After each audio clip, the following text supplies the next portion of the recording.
So, people always ask me, how do I get my vegetables and fruits to grow so big or to even grow in the high desert?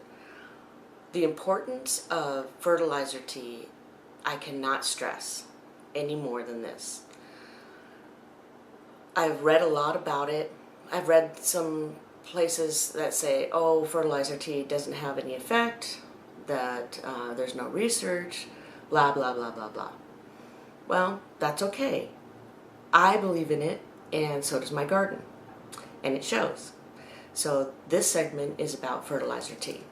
Fertilizer tea is actually water that, if you have a small garden, you can start in a 5-gallon bucket. I'm going to show you my recipe so you can see how it's made. I make it in a 66-gallon tank, thanks to my brother-in-law. It really makes a difference. So here's my recipe. I use paint strainer bags from Home Depot as tea bags. They are very good for steeping, and because of the elastic, they are easy to use with buckets. Remember, I make 66 gallons of tea, so adjust your measurements accordingly. Worm castings are the base of my fertilizer tea. I use 6 cups per bag. You can find the worm castings at Bear Valley Hydroponics and Home Brewing on Bear Valley Road and Industrial Boulevard, where I get most of my supplies.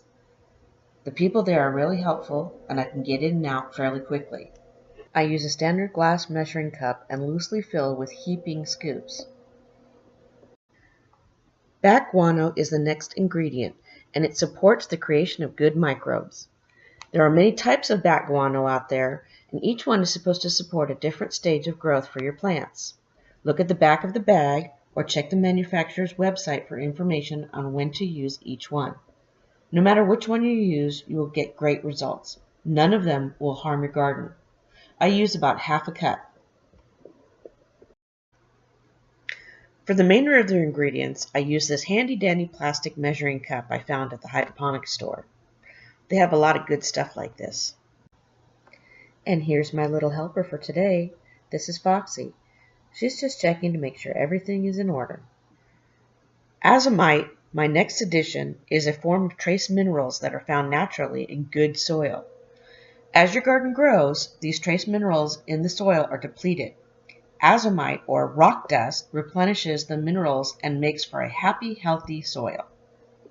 Insect frass feeds the microbes that you're growing in your tea. It's the poopy from insects that have eaten plants.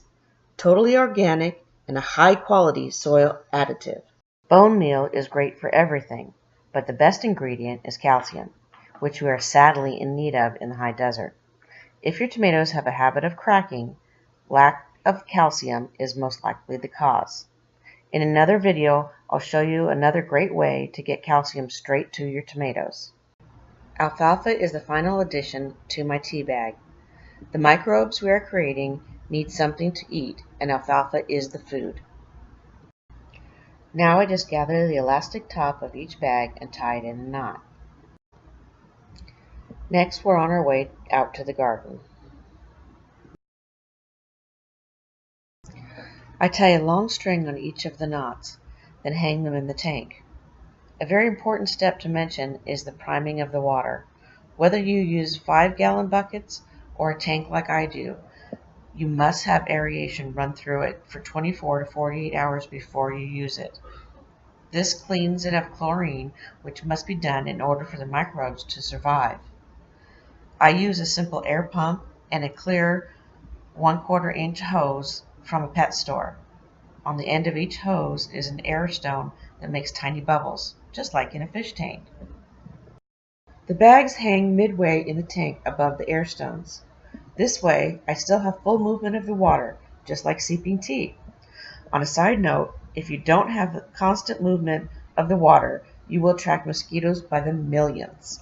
I learned this the hard way when my pump stopped working one time and I went out to go open the tank and was attacked by a black cloud of mosquitoes.